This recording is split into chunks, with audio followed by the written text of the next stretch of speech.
wa dinil haq liyudhhirahu 'ala dini kullihi wa kafa billahi syahida. Asyhadu an la ilaha illallah wa asyhadu anna Muhammadar Rasulullah. Allahumma shalli ala Muhammad wa ala alihi washabihi ajmain, amma ba'd. Puji syukur kita panjatkan kepada Allah, pemilik alam, yang telah memberikan kita nikmat, dan salah satunya adalah nikmat tergeraknya hati ini untuk duduk bersama dalam kajian rutin kita dalam rangka thalabul ilmi. Dan selanjutnya salawat beserta salam tak lupa kita curahkan kepada tuntunan kita, junjungan kita Nabi Muhammad beserta keluarga dan juga para sahabatnya yang setia hingga akhir zaman. Baik, ikhwani wal akhwati, pada malam hari ini kita akan membahas suatu tema yang tentunya sangat penting, yaitu tentang perebutan akhirat dan mengalah kepada dunia, yang insya Allah akan disampaikan oleh Ustadz Muhammad Rajali Fikri Al-Maidani Hafizahullah pada hari ini 9 Februari 2023 atau bertepatan dengan 19 Rajab 1444 Hijriah. Dan seperti biasa di akhir sesi diperkenankan untuk memberikan pertanyaan baik melalui Zoom chat ataupun melalui session yang telah disediakan oleh panitia. Dan langsung saja kita dengarkan bersama materi kita yang akan langsung disampaikan oleh Ustadz Muhammad Rajali Fikri. Tafadhol Ustadz. Assalamualaikum warahmatullahi wabarakatuh. Alhamdulillahirabbil alamin wal aqibatu lil muttaqin wala udwana illa 'alal zalimin. Asyhadu an la ilaha illallah wahdahu la syarikalah wa asyhadu anna Muhammadan abduhu wa rasuluh sallallahu alaihi wa ala alihi washabbihi ajmain wa man tabi'ahum bi ihsanin ila yaumiddin. Amma ba'd. Ya ayyuhalladzina amanu taqullaha haqqa tuqatih wa la tamutunna illa wa antum muslimun. Ikhwati fillah rahimakumullah. Kembali kita bersyukur kepada Allah Subhanahu wa taala. Salawat dan salam semoga selalu tercurah kepada Rasulullah sallallahu alaihi wasallam. Di malam hari ini karena pertolongan Allah Subhanahu wa taala kita akan membahas tentang tema berebut akhirat, ya, mengalah dunia, ya. Seperti yang kita ketahui bahwa kita hidup di dunia ini pasti tidak lama, ya. Semuanya akan kita tinggalkan, ya. Dan kita akan menuju pada kehidupan akhirat, ya. Karena sesungguhnya di hadapan kita kehidupan itu adalah akhirat, sementara di belakang kita adalah dunia, ya. Oleh karenanya kehidupan akhirat itu pintunya adalah kematian. Pintunya adalah kematian. Oleh sebab itu, ya, disadari atau tidak disadari, ya, oleh setiap orang bahwa setiap kita berada di atas rel akhirat, ya. Rel yang kita pijak ini menuju pada kehidupan akhirat, ya. Setiap orang tidak bisa keluar dari rel tersebut, ya. Sebesar apapun keinginan atau upayanya untuk lompat dari rel, ya, rel kereta menuju akhirat itu, orang tidak akan pernah bisa lepas, ya. Hanya saja memang kebanyakan orang tidak terlalu mempedulikannya. Seorang sahabat yang mulia yang merupakan salah seorang khalifah, ya, Amirul Mukminin, Ali bin Abi Thalib radhiyallahu an, ya. Beliau pernah mengatakan satu ungkapan yang indah, ya, di mana beliau menyebutkan, ya, qadir tahalatid dunia mudbiroh, ya. Sungguh telah dunia ini semakin menjauh dari kita, ya. Waqad irtahalatil akhirah mukbilah, sementara kehidupan akhirat itu semakin mendekat, ya, ada di hadapan kita. Walikulli wahidatin minhuma banun, dan tiap-tiap dari keduanya itu ada memiliki anak-anak. Artinya dunia dan akhirat itu masing-masing memiliki anak, ya. Fakunu min abna'il akhirah. Maka hendaklah kalian, ya, menjadi anak-anaknya akhirat. Wala takunu min abna'id dunia, dan jangan kalian menjadi anak-anak dunia, ya. Fa innal yauma amalun wala hisab, ya. Karena pada hari ini, maksudnya dalam kehidupan dunia itu setiap orang diminta untuk beramal, ya, wala hisab, dan belum sampai padanya eh, waktu untuk dihisab, ya, waktu untuk dihitung amal-amalnya. Wagodan, dan akan tetapi hari esok, yakni hari akhirat itu hisabun wala amal, ya. Semuanya dihitung, semuanya dihisab, dan tidak lagi ada kesempatan untuk beramal.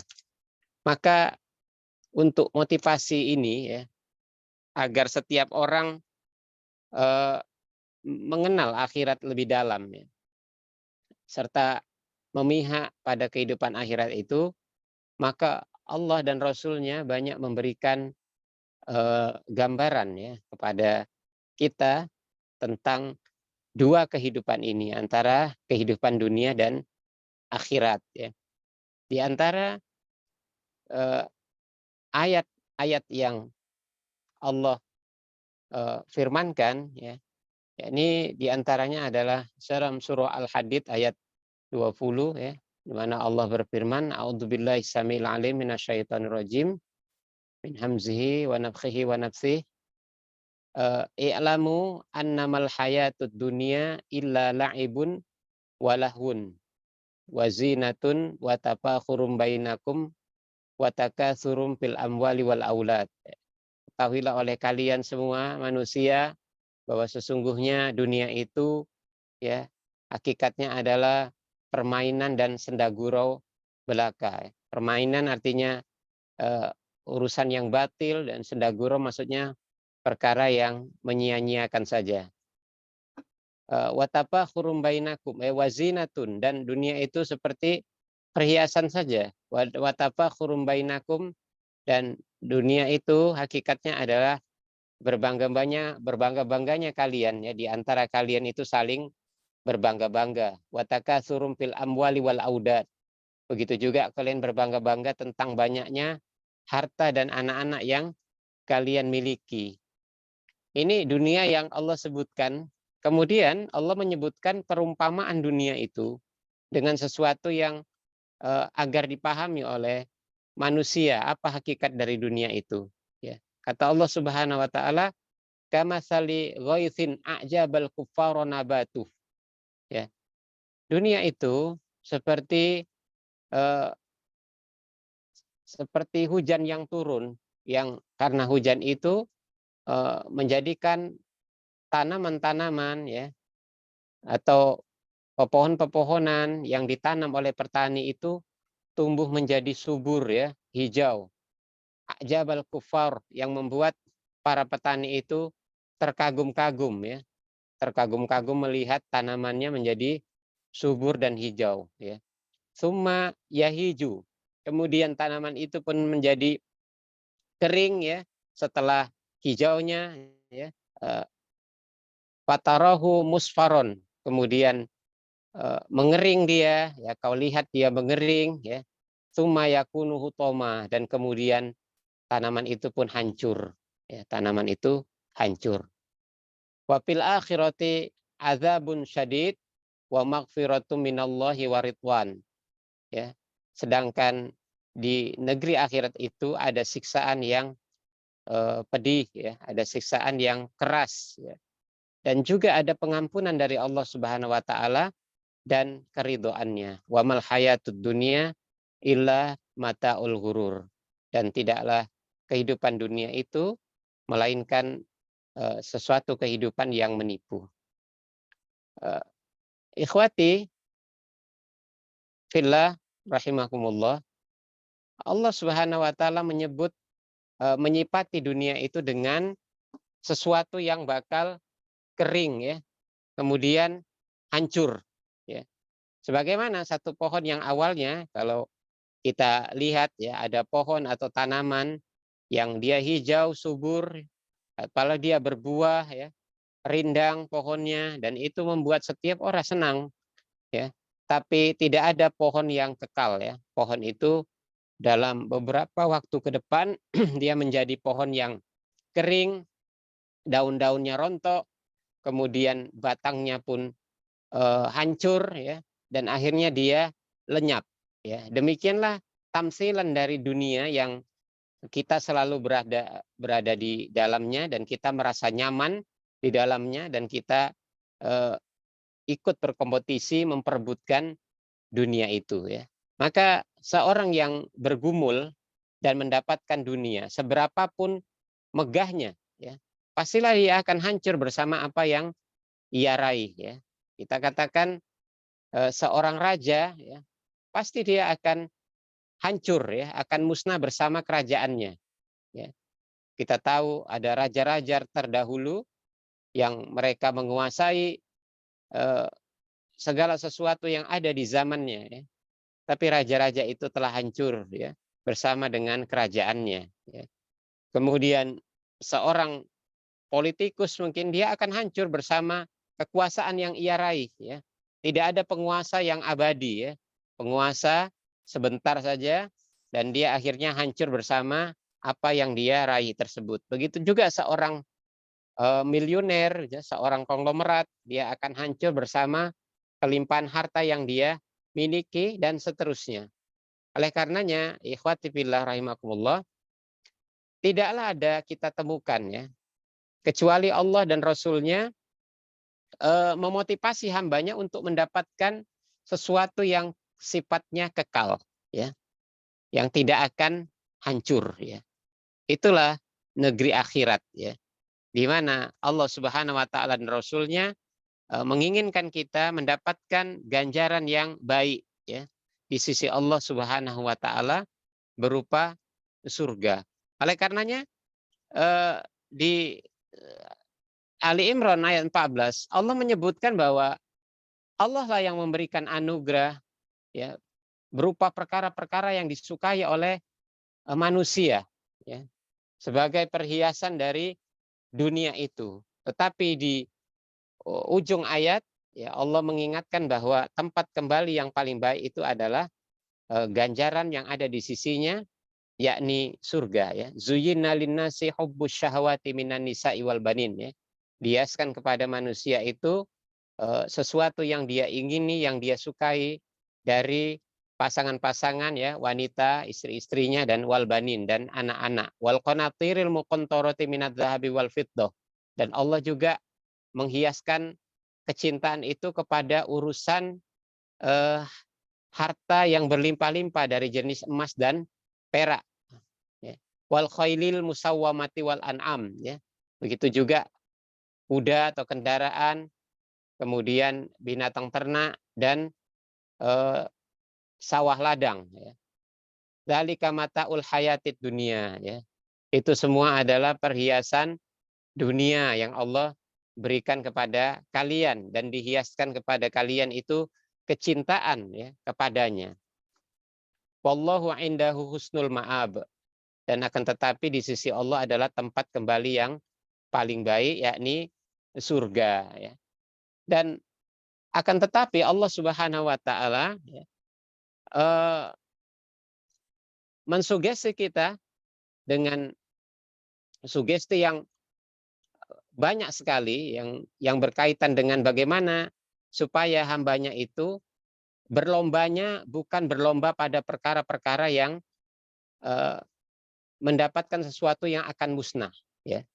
Tetapi Allah Subhanahu Wa Taala mengharapkan bahwa kita berlomba pada perkara-perkara yang sifatnya kekal, yakni pahala dan kehidupan akhirat ya. Sabiqu ila magfirati mir rabbikum wa jannah arduha ka ardis sama'i wal ard ya. Berlomba-lombalah kalian kepada ampunan Allah, dan berlomba-lombalah kalian kepada surga yang luas seluas langit dan bumi, ya. Wasari'u ila magfiratin mir rabbikum wa jannah, dan bersegeralah kalian mendapatkan ampunan Allah dan mendapatkan surganya yang luasnya seluas langit dan bumi, ya.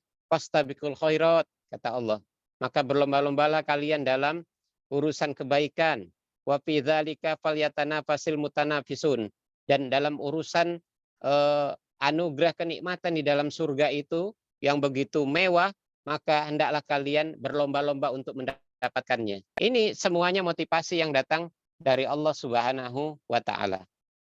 Ikhwati fillah rahimakumullah.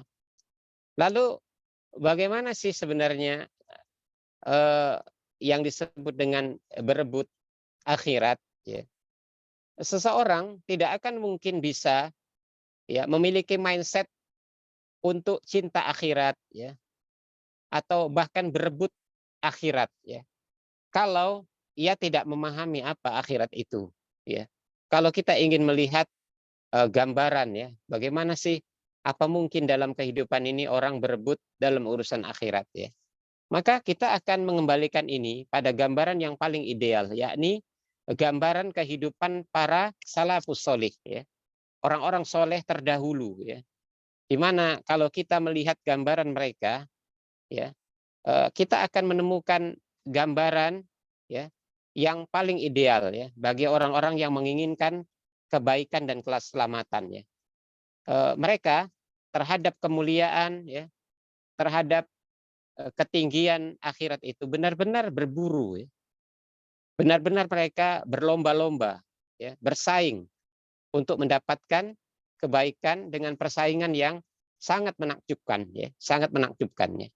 Mereka seperti yang Allah katakan, ulaika yusari'una fil khairat, ya.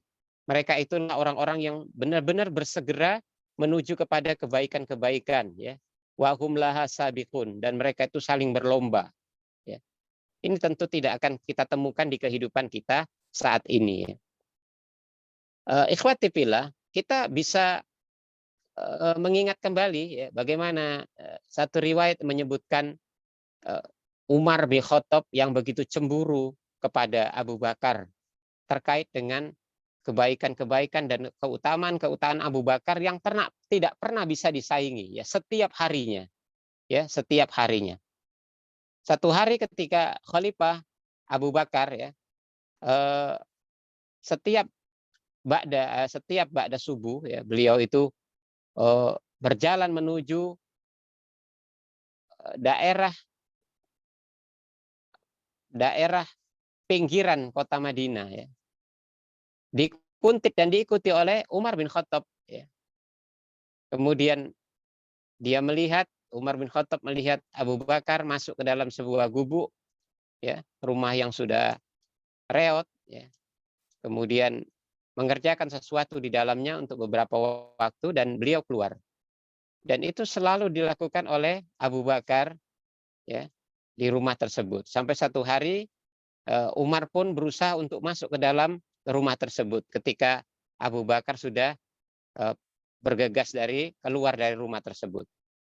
Dan didapatilah oleh Umar bin Khattab, ya, radhiyallahu an, ada seorang nenek tua yang tidak lagi bergerak, ya, artinya maksudnya sudah lumpuh, ya, dengan kondisi mata yang buta, ya.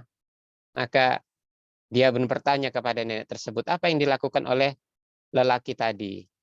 Maka nenek tua ini mengatakan, aku tidak tahu, dia adalah seorang yang datang setiap hari ke rumahku, ya, menyapu dan membersihkan rumahku, kemudian memasakkan makanan buatku, lalu dia pergi, ya. Ikhwati fillah rahimakumullah, ya, mendengar dan melihat pemandangan tersebut, maka Umar pun menekukkan lututnya, ya, sambil menangis, ya. Dia mengatakan, Abu Bakar, sungguh engkau telah membuat lelah khalifah sesudahmu, ya. Dia melihat keutamaan kebaikan Abu Bakar dan tingginya semangat Abu Bakar untuk meraih setiap kebaikan itu adalah sesuatu yang amat sulit untuk diraih, ya, dilomba oleh selainnya. Kemudian kita juga ingat pada satu riwayat ketika datangnya sebagian sahabat-sahabat yang miskin ya kepada Nabi Shallallahu Alaihi Wasallam, kemudian mengatakan, ya Rasulullah, orang-orang kaya di antara sahabat-sahabat kami itu mereka pergi membawa derajat dan tingginya kenikmatan dari Allah Subhanahu Wa Taala. Ya. Mereka sholat, mereka puasa seperti kami sholat dan puasa, tetapi mereka memiliki kelebihan harta, sehingga dengan harta yang mereka miliki itu mereka bisa pergi haji, ya, mereka bisa umroh, mereka bisa berjihad, dan mereka bisa bersedekah. Ya. Sementara kami tidak bisa melakukan hal seperti itu. Ya Rasulullah, bagaimana kami bisa melampaui mereka? Ya. Maka Rasulullah SAW, maukah kalian aku beritahukan kepada kalian satu amalan yang kalau kalian melakukannya maka orang-orang kaya tidak bisa melampaui kalian sampai mereka pun melakukan seperti yang kalian lakukan. Maka Rasulullah pun mengajarkan zikir, ya, kalimat tasbih, ya, tahmid dan takbir, ya, masing-masing 33 kali setelah sholat. Ya, Rasulullah ajarkan kepada sahabat-sahabat yang miskin ini. Tetapi apa yang terjadi kemudian? Ternyata apa yang diajarkan Nabi Shallallahu Alaihi Wasallam kepada beberapa sahabat yang miskin ini pun sampai terdengar oleh sahabat-sahabat yang kaya, yang mereka juga tidak mau ketinggalan. Ya, mereka akhirnya mengamalkan apa yang diajarkan Nabi ini kepada sahabat-sahabat yang miskin. Maka para sahabat yang miskin pun mereka datang kembali kepada Nabi Shallallahu Alaihi Wasallam dengan perasaan yang cemburu. Ya, mereka mengatakan, ya Rasulullah, bagaimana ini? Apa yang kami amalkan ternyata juga diamalkan oleh sahabat-sahabat kami yang kaya. Maka Rasulullah mengatakan, dzalika fadlullahi yu'tihi may yasha, ya. Ya, itulah karunia Allah Subhanahu wa taala yang diberikan kepada siapa saja yang Dia kehendaki. Nah, ikhwati fillah rahimakumullah, ya, kita bisa mencermati, ya, begitu tinggi semangat mereka untuk saling berlomba, ya. Tidak peduli, ya, status mereka miskin atau kaya. Tetapi mereka adalah orang-orang yang mindsetnya luar biasa, ya, dalam persoalan-persoalan kebaikan, ya. Mereka terus berlomba dan berpacu, saling iri, tapi iri mereka adalah dalam perkara-perkara urusan akhirat, ya. Begitu juga kita mendengar, ya, riwayat-riwayat yang banyak tentang anak-anak di antara mereka yang berlomba dan menangis merengek di hadapan Nabi Shallallahu Alaihi Wasallam supaya diizinkan untuk ikut berjihad, ya, perang, ya, karena mereka tahu bahwa peperangan, ya, dan syahid di dalam peperangan itu mendapatkan surga. Sampai juga ada kisah tentang seorang ayah dan anaknya yang berlomba untuk bisa ikut perang. Ya. Ayahnya mengatakan, ayah mau pergi perang, nak. Kamu jaga rumah, ya, jaga ibu, jaga adik-adik, jaga wanita-wanita yang ada di sini. Ya. Tapi anaknya, ya, bernama Sa'ad mengatakan, ayah jangan begitu. Ya. Sesungguhnya kalau dalam urusan perang ini aku lebih layak untuk pergi ayah, biarlah ayah yang di rumah. Ya. Maka ayahnya mengatakan, oh tidak bisa begitu. Sesungguhnya ayah yang lebih berhak untuk ikut perang. Kalaupun seandainya dua-dua kita, di antara kita berdua itu harus ada yang ikut perang, maka ayahlah yang lebih berhak daripada engkau.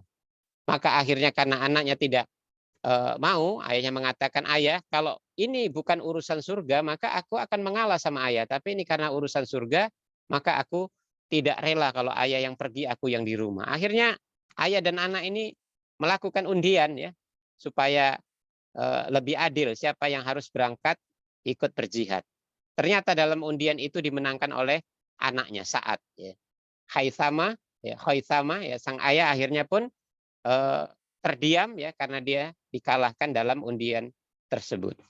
Nah, ikhwati fillah rahimakumullah, banyak sekali, ya, kisah-kisah tentang kehidupan para salaf yang sangat mengagumkan, ya, yang tidak mungkin kita utarakan pada kesempatan ini, tetapi menggambarkan kepada kita sesuatu yang sangat menakjubkan, ya, dalam kehidupan mereka yang tidak pernah lagi bisa kita temukan dalam kehidupan hari ini. Ya. Hari ini orang-orang lebih banyak berebut dalam perkara-perkara dunia. Ya. Ini sesuatu yang menjadi pemandangan biasa bagi kita. Orang bisa bertengkar, ya, bisa bermusuhan, bahkan sampai berbunuh-bunuhan dalam perkara-perkara urusan berlomba dalam atau bersaing dalam urusan harta. Ya. Bisa jadi mereka bertempur karena memperebutkan harta warisan. Ya. Banyak orang yang bermusuh, ya, berlomba, bahkan ingin menghabisi lawannya karena mereka berlomba dalam urusan meraih kekuasaan. Ya. Bahkan pada perkara-perkara yang lebih kecil dari itu, ya, orang-orang yang bertikai, ya, berbunuh-bunuhan hanya karena rebutan lahan parkir dan seterusnya. Dan gambaran yang paling memalukan, ya, misalnya kalau kita berada di masjid, ya, di mana sop laki-laki yang terbaik itu adalah sop yang pertama, ya, yang berada paling di depan. Tapi menjadi pemandangan yang biasa di dalam masjid-masjid yang kita lihat, orang berlomba-lomba, ya, untuk lari ke belakang dan bahkan mempersilahkan orang-orang yang ada di dekatnya untuk maju ke sop depan, ya. Biarlah dia yang di belakang. Ini menggambarkan kepada kita betapa buruknya mindset orang-orang di saat ini, ya. Mereka meremehkan urusan akhirat dan mempersilahkan orang lain untuk mencapai atau menggapainya lebih baik dari apa yang dia capai. Ya, inilah yang disebut dengan suasana di mana kehidupan para salaf tidak pernah lagi kita temukan di kehidupan hari ini. Ya. Semoga gambaran, ya, dan bahasan terkait dengan masalah berebut akhirat mengalah dunia ini, ya, yang kita lihat dari kehidupan para salaf menjadikan diri kita insyaf, ya, paling tidak kalau kita tidak bisa seperti mereka, ya, kita merasa malu, ya, merasa malu jika kita adalah termasuk orang-orang yang memiliki mindset dan berperilaku berkebalikan dari apa yang telah dicontohkan oleh para salafus soleh, ya. Wallahu taala a'lam. Masya Allah, perlombaan yang mendatangkan manfaat adalah perlombaan yang merebutkan akhirat, dan perlombaan yang mendapatkan kesenangan dunia adalah sesuatu yang nantinya musnah bersama yang ia dapat. Jazakallahu khairan Ustadz atas nasihat dan motivasinya, dan langsung saja kita akan bacakan pertanyaan yang sudah masuk Ustadz. Dan pertanyaan yang pertama Ustadz, bagaimana Ustadz jika seorang yang sedang haid ini ke masjid untuk mendengarkan kajian Ustadz? Apakah boleh Ustadz? Yang kedua Ustadz, ini di luar tema Ustadz, bagaimana caranya kita membacakan rumah kita dengan surat Al-Baqarah supaya jin tidak masuk? Apa harus sekali duduk baca dari awal sampai akhir, atau dalam satu hari boleh dipotong-potong Ustadz? Jazakallahu khairan Ustadz. Ustadz. Nah, terkait dengan wanita haid yang duduk atau masuk ke dalam masjid, ya, ini adalah pembahasan yang merupakan bagian dari ikhtilafnya para ulama, ya. Ikhtilafnya para ulama. Ada ulama yang melarang dan ada yang membolehkan, ya. Tetapi di antara dua pendapat ini, ya, yang lebih roji atau yang lebih kuat adalah bolehnya wanita yang sedang haid, ya, itu masuk ke dalam masjid, ya, karena dalil-dalil yang berkaitan dengan itu, ya, lebih kuat dan lebih banyak, ya. Di antaranya adalah bahwa Rasulullah SAW, ya, ketika berhaji dengan Aisyah radhiyallahu an, tiba-tiba Aisyah, ya, kedatangan haid, ya. Maka Aisyah pun bersedih, ya. Maka Rasulullah SAW mengatakan, lakukanlah semaumu, ya, kecuali engkau tawaf, ya. Maka Rasulullah SAW memerintahkan Aisyah untuk melakukan ibadah-ibadah yang lain kecuali tawaf, ya. Ya, Rasulullah tidak melarang Aisyah untuk berada di Masjidil Haram, ya, yang menggambarkan kepada kita bahwa ini tidak ada larangan Aisyah memasuki masjid. Kemudian di dalam riwayat yang lain yang dikeluarkan oleh Imam Muslim, Rasulullah SAW memerintahkan Aisyah untuk mengambil semacam sajadah ya. Maka Aisyah mengatakan, ya Rasulullah, sesungguhnya aku sedang haid ya. Maka Rasulullah mengatakan kepada Aisyah, ya, haid itu ada di sini, bukan ada di tanganmu ya.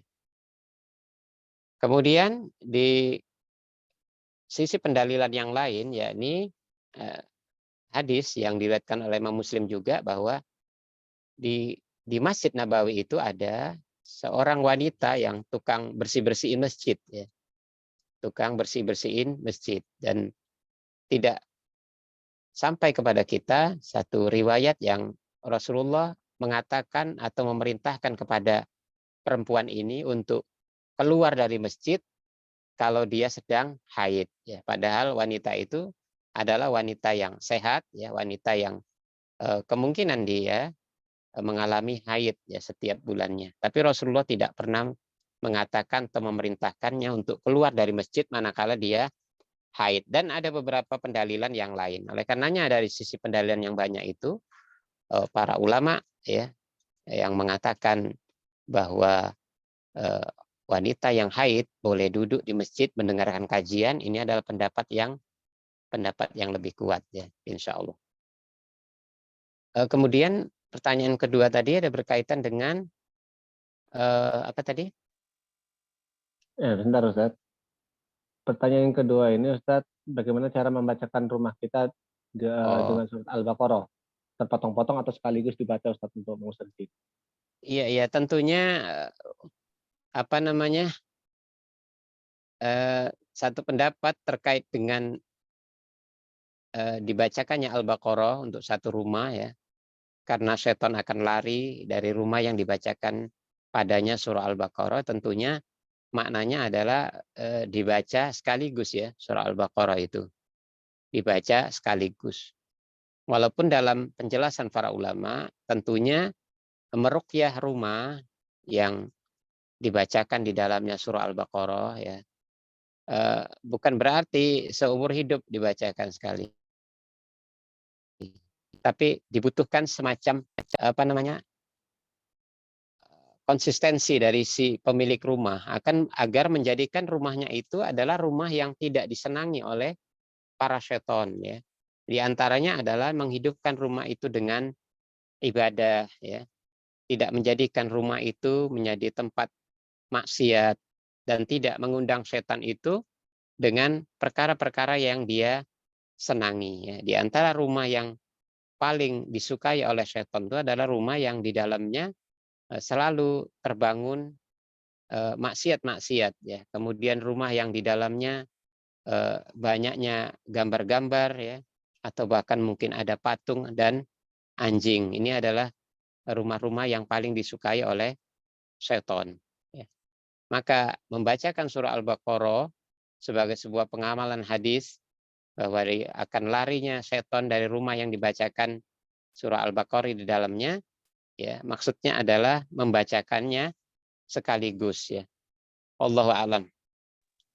Baik Ustaz, jazakallahu khairan Ustaz. Dan pertanyaan selanjutnya nih Ustaz, ini pertanyaan tentang saling berebut Ustaz, tapi maknanya adalah berebut tolibah Ustaz. Jadi di sini dijelaskan, beliau bertanya, beliau mengajar di satu komunitas ibu-ibu pengajian, tapi lama-kelamaan jadinya seperti tidak sehat dan berebut tolibah Ustaz, dan saling menjelekkan sesama pengajar Ustaz. Dan jika ada posisi Anda mengajar di sana, bagaimana sebaiknya Ustaz? Apakah keluar saja dari mengajar di sana atau bagaimana Ustaz? Tafadhol Ustaz. Iya, ini maksudnya mengajar apa? Kajian atau apa? Sepertinya kajian Ustaz, kayak Oh iya, kajian ibu-ibu. Masya Allah. Mengajarkan kajian, mengajar agama adalah perkara yang mulia ya. Tentunya jika di dalamnya ya dibingkai dengan keikhlasan ya, karena Allah Subhanahu wa taala. Tentu setiap kita pahamlah ya bahwa sesuatu yang asalnya mulia tetapi tidak disertai keikhlasan karena Allah Subhanahu wa taala, maka itu akan sia-sia ya. Ya. Dan merupakan tamparan yang keras bagi kita ya ketika ada pertanyaan mengapa eh, para salaf dahulu ya nasihat-nasihat mereka begitu menghunjam ke dalam hati ya, setiap orang yang mendengarnya. Ya.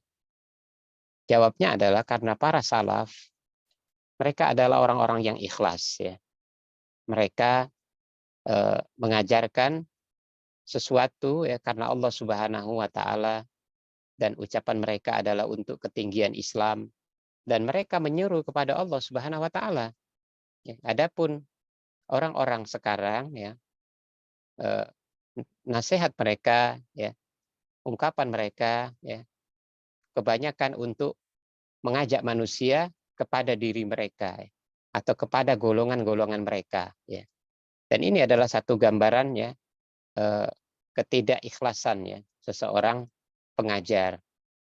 Oleh karenanya hendaklah takut kepada Allah Subhanahu wa taala ya, seorang yang hanya ingin mengejar popularitas ya, apalagi berlomba-lomba untuk mendapatkan follower ya, berlomba-lomba berebut tolibah ya, ini tentu buruk sekali ya. Oleh karenanya jika terjadi seperti itu ya, lebih baik kita mengalah ya. Lebih baik kita mengalah dalam perkara yang kita dikhawatirkan masuk ke dalam sebuah pertarungan atau perlombaan yang seandainya kita mendapatkannya pun ya, tetapi tujuannya bukan karena Allah Subhanahu wa taala ya. Nah, Oh iya Ustaz, jazakallahu khairan Ustaz. Dan pertanyaan selanjutnya Ustaz, sebentar Ustaz. Ustaz, izin bertanya Ustaz, ini istri sudah mengingatkan kepada suami untuk sholat di masjid Ustaz, tapi sang suami masih tetap sholat di rumah Ustaz. Lalu bagaimana sikap Anda sebagai seorang istri, apakah ikut makmum kepada suami, tetapi hatinya masih kurang sreg Ustaz, karena gerakan suami masih cepat dan bacaannya juga masih cepat Ustaz, dan masih agak terburu-buru karena ingin warungnya masih buka Ustaz, jadi masih belum khusyuk Ustaz. Bagaimana sikapnya Ustaz? Apakah sholat sendiri saja supaya tumakninah atau ngikutin suami Ustaz? Tafadhal Ustaz. ya, nah, masalah sholat berjamaah di masjid ini juga sebenarnya bahagian dari ikhtilaf ulama ya, perbedaan pendapat ulama. Ada yang menjadikan sholat di masjid itu adalah perkara yang wajib, kemudian ada yang mengatakan ini adalah sunnah muakkad, ya, ada yang mengatakan bahwa ini adalah syarat sah sholat dan seterusnya.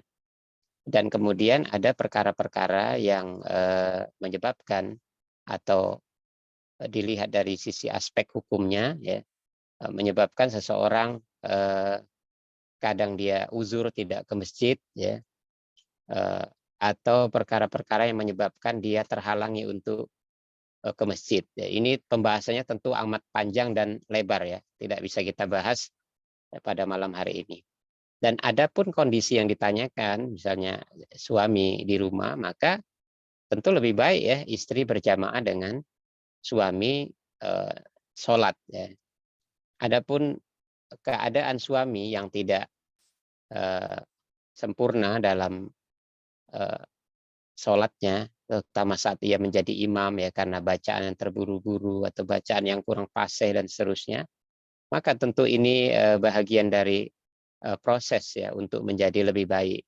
Seorang istri tentu bisa terus mensupport suaminya agar dia menjadi lebih baik ya dari hari ke hari, termasuk dalam urusan bacaan, kemudian dalam urusan ketenangan di dalam sholat dan seterusnya ya. Ya, semoga Allah Subhanahu wa taala ya memudahkan ya dan menjadikan keluarganya ya keluarga yang apa namanya yang diridhoi ya, bisa memberikan masing-masing support antara suami istri ya, menjadi lebih baik ya. Sesuatu yang tidak sempurna itu tidak harus menyebabkan ya kita keluar dari ketidaksempurnaan itu ya. Termasuk dalam perkara apakah kita lebih baik berjamaah dengan suami atau kita sendiri ya. Yang bagaimanapun berjamaah itu adalah lebih baik ya. Nah, Iya, Ustaz. Ke pertanyaan selanjutnya, Ustaz. Ustaz, semoga Allah merahmati Ustaz dan keluarga. Ustaz, kadang hati ini awalnya ikhlas, tapi karena disanjung, dipuji, jadi timbul rasa bangga atau ujub, Ustaz. Apakah ini akan menghilangkan amalan yang sudah kita dapat, Ustaz? Tafadhol, Ustaz. alhamdulillah kalau itu disadari ya, kesadaran kita terhadap hal itu adalah awal dari kebaikan ya, di mana kita bisa mawas diri, ya, kemudian kita bertobat dari itu dan kita berlindung kepada Allah dari sifat ujub ya, apalagi sombong ya. Tentunya setiap orang akan merasakan ya was-was dan goresan-goresan dari setan terkait dengan itu ya. Ujian itu menyebabkan terkadang kita hanyut ya di dalamnya. Oleh karenanya sudah ada contoh dari para salaf ya, bagaimana mereka itu tidak haus dengan pujian ya. Dan jika mereka dipuji, mereka berlindung kepada Allah dari pujian itu ya, dan seterusnya. Maka teruslah bermohon kepada Allah Subhanahu wa taala untuk keluar dari ujian itu ya. Ujian ketika kita dipuji ya.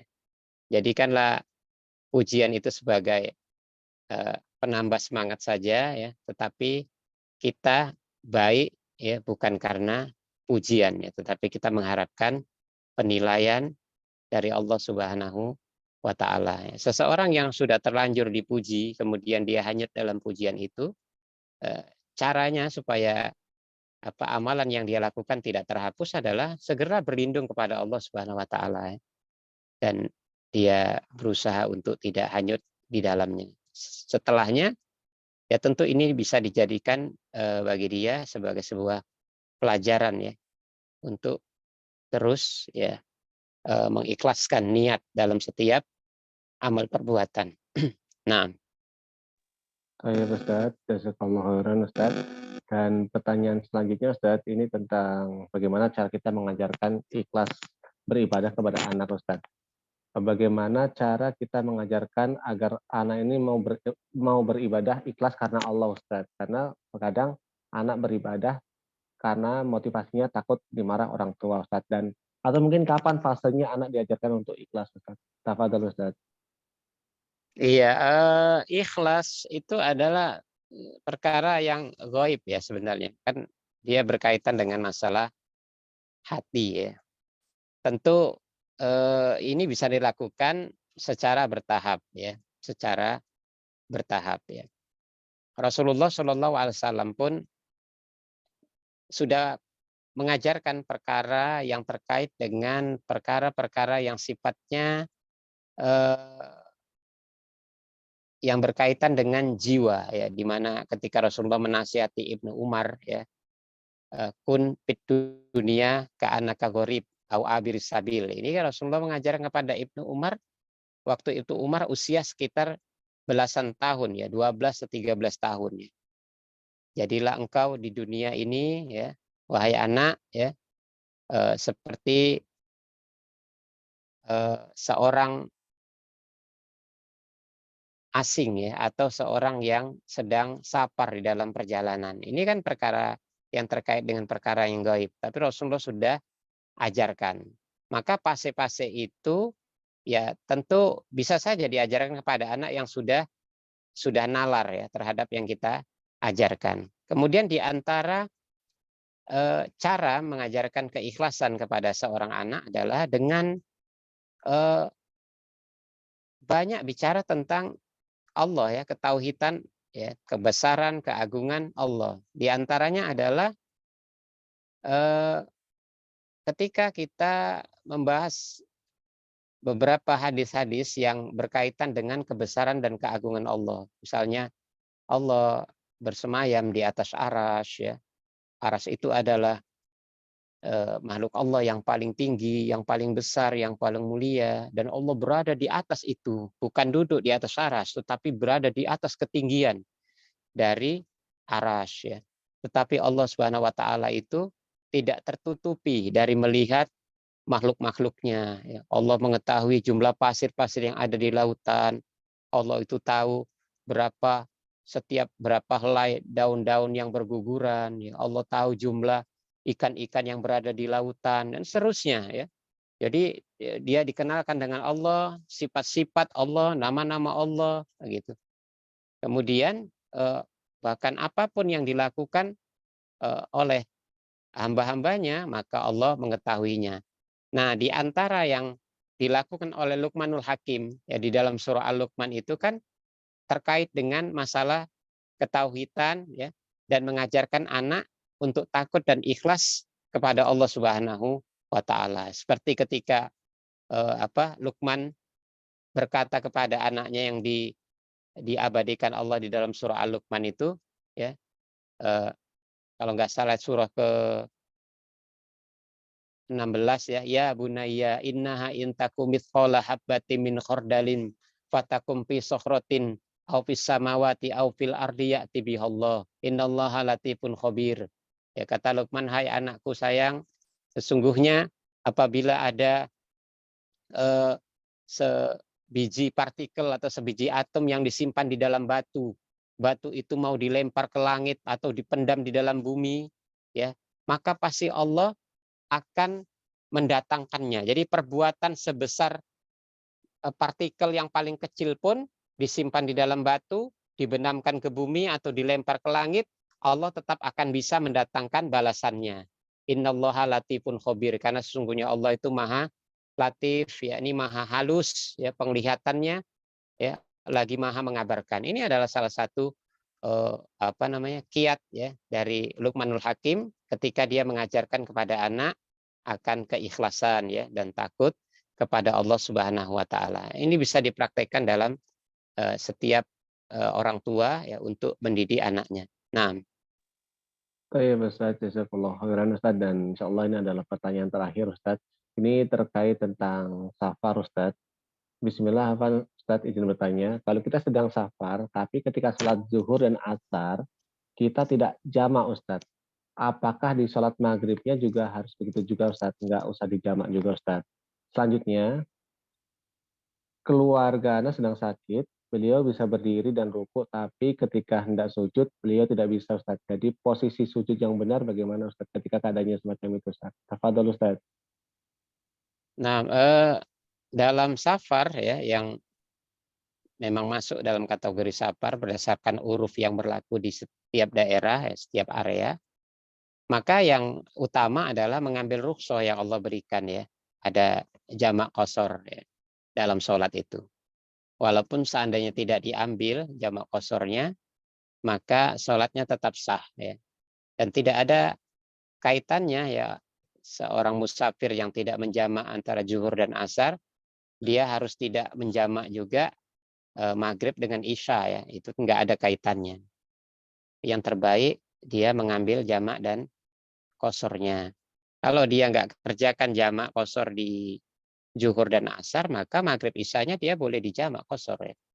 Di isyanya ya, digabungkan dengan maghrib atau maghribnya digabungkan dengan isya, dan dia eh, memendekkan isya 4 rakaat menjadi 2 rakaat ya. Eh, Kemudian pertanyaan kedua tentang apa tadi? Tentang posisi sujud yang benar Ustaz, Oh ya, karena rukunya posisi sujud ya. ya. Kalau seseorang sholat itu keadaannya adalah disesuaikan dengan keadaan yang dia mampu ya. Kita tahu bahwa perintah utama dalam sholat hukum asalnya adalah posisinya berdiri ya. Tidak mampu berdiri dia duduk, nggak mampu duduk dia berbaring, tidak mampu berbaring dia menggunakan isyarat ya, mata misalnya, tidak mampu menggunakan isyarat mata dia dengan hati ya. Maka seorang yang dalam sholat semisalnya dia bisa rukuk, bisa berdiri tetapi sujud yang nggak bisa, maka dia sujud sebagaimana yang dia bisa lakukan dari sujud itu. Yang paling maksimal yang dia bisa lakukan. Ya tentu ukurannya hanya diketahui oleh orang yang merasakan sakit itu. Jadi kalau sujud yang sempurna adalah 7 anggota sujud, itu menempel pada bumi, yakni matanya, wajahnya, ya, termasuk keningnya, hidungnya, kemudian kedua tangannya, kedua lutut dan ujung jari atau jempol kakinya, maka itu adalah kondisi yang sempurna. Tetapi karena uzur, keadaan tertentu, dia sakit atau sudah renta dan seterusnya, tidak bisa lagi sujud yang sempurna, maka dia hanya sujud pada apa yang dia bisa lakukan, ya. Sekalipun wajahnya tidak menyentuh lantai, ya, tidak menyentuh lantai, tidak menyentuh sejadah, itu semuanya diperbolehkan, ya, karena Allah tidak membebani hamba, ya, kecuali sesuai kemampuannya. Dan Allah perintahkan kepada kita, ittaqullah pastata'tum, bertakwalah kepada Allah semampu yang kamu lakukan dalam ketakwaan itu. Ini termasuk dalam kondisi sholatnya seseorang yang dia tidak mampu sujud atau tidak mampu rukuk, maka dia melakukan apa yang dia mampu. Itulah bagian dari ketakwaan sesuai dengan kemampuan yang dia miliki. Wallahu a'lam. Saya Ustadz, dan semua pertanyaan sudah kita bahas semua Ustadz, dan selanjutnya adalah izin untuk Ustadz untuk menyampaikan motivasi dan ringkasan kajian pada malam hari ini, dan juga sekaligus untuk menutup kajian kita Ustadz. Tafadhol Ustadz. Nah, ikhwani wa akhwati fillah, jadi kesimpulannya yang bisa kita sampaikan, ya, bahwa sejauh mana seseorang itu, ya, besarnya kecintaannya kepada atau pengejarannya kepada dunia, ya, maka sejauh itulah, ya, rendahnya keyakinan dan ngejarnya dia terhadap akhirat, ya.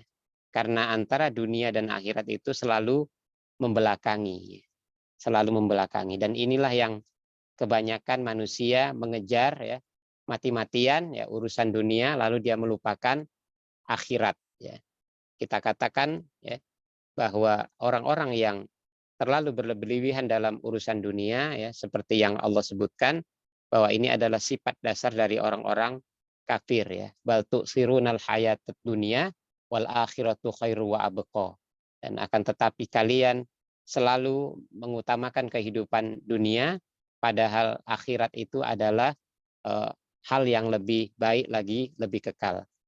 Adapun orang-orang mukmin, ya, orang-orang yang memilih untuk cerdas dan memilih untuk selamat, ya, maka ia lebih meyakini, ya, dan fokus pada kehidupan akhirat, ya. Dia tinggal di dunia dan dia bekerja, dia mengumpulkan dunia, ya, sekedarnya untuk membantunya sampai ke kehidupan akhirat, ya. Karena bagaimanapun akhirat yang ingin kita capai itu pasti melalui atau melewati dunia, ya. Maka kalaupun seseorang mengumpulkan dunia, ya, maka ia akan berinfak dengan apa yang dia miliki. Dia akan berjihad dan dia akan membangun akhiratnya dengan apa-apa yang dia peroleh dari dunia, ya. Maka akhirnya kita berdoa kepada Allah Subhanahu wa taala dengan doa Allahumma la taj'alid dunya akbaru hammina, ya. Ya Allah, jangan jadikan dunia itu menjadi tujuan terbesar hidup kami, ya. Jangan jadikan dunia itu tujuan terbesar dari cita-cita kami. Demikian, subhanakallahumma wa bihamdik, asyhadu an la ilaha illa anta, astaghfiruka wa atubu ilaik. Assalamualaikum warahmatullahi wabarakatuh. Waalaikumsalam warahmatullahi wabarakatuh. Barakallahu fikum Ustadz, dan semoga ilmu hari ini bisa menjadi penambah motivasi bagi kami untuk mencapai akhirat yang seluas-luasnya, dan semoga kita dipertemukan lagi di pertemuan selanjutnya. Ana sebagai moderator mohon keikhlasannya jika ada khilaf dan salah atau tutur kata dalam penyampaiannya, dan mewakili tim As-Sabiqunal Awalun dari Islamic School dan juga Salihat Community, kami undur diri dan akhirul kalam. Wassalamualaikum warahmatullahi wabarakatuh. Assalamualaikum.